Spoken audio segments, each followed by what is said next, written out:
I want to tell you a little bit about why rounding works the way it works when you're rounding decimals.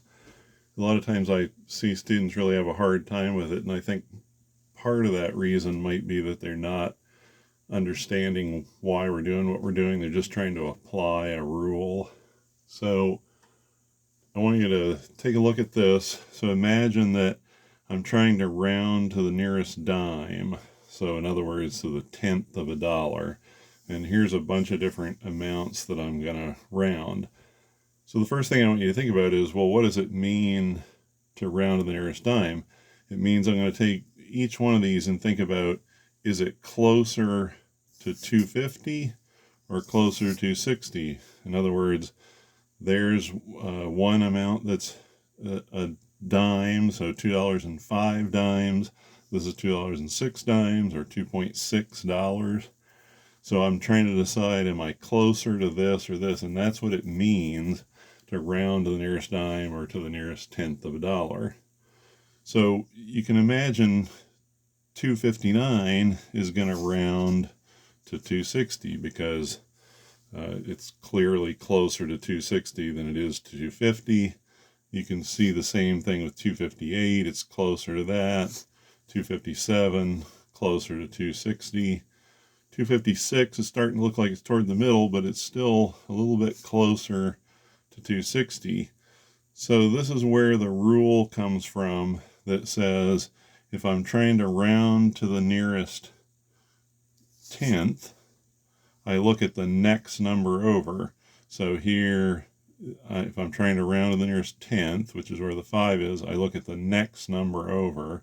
Look at the 9, that's 5 or higher, so I round up to 260. So the reason for that rule is because that's what gets us the right result, which is we know 259 is closer to 260 than it is to 250. So then, of course, it's a little complicated when you hit right at 255, because if you look at that, it's really exactly between those two. So the real answer to is it closer to 260 or 250 is it's not closer to either one. It's right in the middle.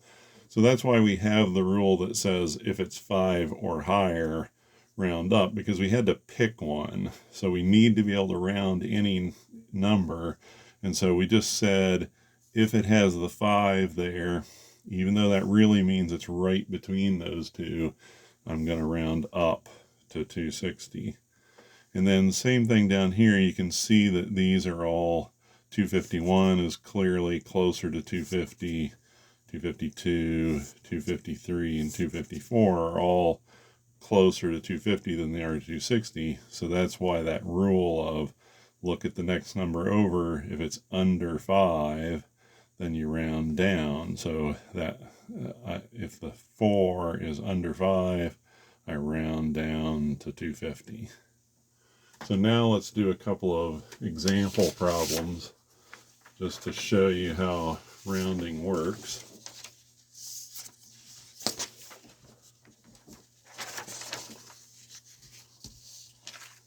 So here's a couple of problems.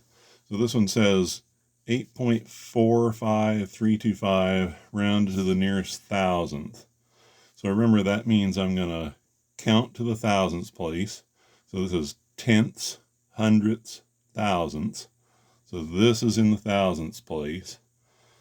Rounding the nearest thousandth means I want to leave a number in that place. So that means I look at the next one over. So what I'm interested in is the 2. If the 2 is, so the 2 is the number I'm going to decide, do I bump the 3 up or leave it at 3? Well, the 2 is lower than 5, so that means I'm going to leave the 3 the way it is. So this is going to round to 8.453. Take a look at this one. So round 4.87481 to the nearest thousandth. So again, nearest thousandth, so tenth, hundredth, thousandths. I look at the next number over. Now that number is 5 or higher, so that means I'm going to bounce that one up to 4.875. So remember, your choices are to either leave it at 4 or bump it up to 5. So you never bump it down. You're either going to leave it at 4 or bump it up. You're going to leave this at 3 or bump it up to 4. Those are the two choices.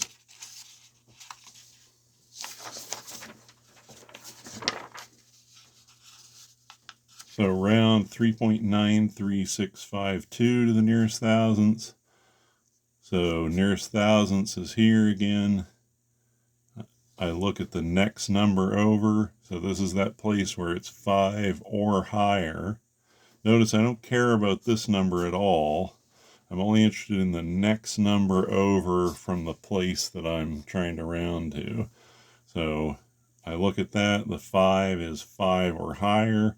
Remember, my two choices were to leave that 6 the way it is or bounce it up to 7. Well, because that's 5 or higher, I'm bouncing it up to 7. 3.937. And then this one here is just a special case that I wanted to make sure you're aware of. So rounding 7.239714 to the nearest thousandth. So again, I'm looking here. That's my thousandths place. Look over to the next number. Don't care about these two numbers. I only care about that next number. So that's 5 or higher. So that means I'm going to bump this up. But the problem is you bump 9 up, you get 10. And so what you're really thinking about is bumping 39 up. And so this becomes 7.240. So that one might be a little confusing sometimes. If the number in the place that I'm interested in is already a 9 and I need to bump it up, I bump it to a 0 and then bump the next number up.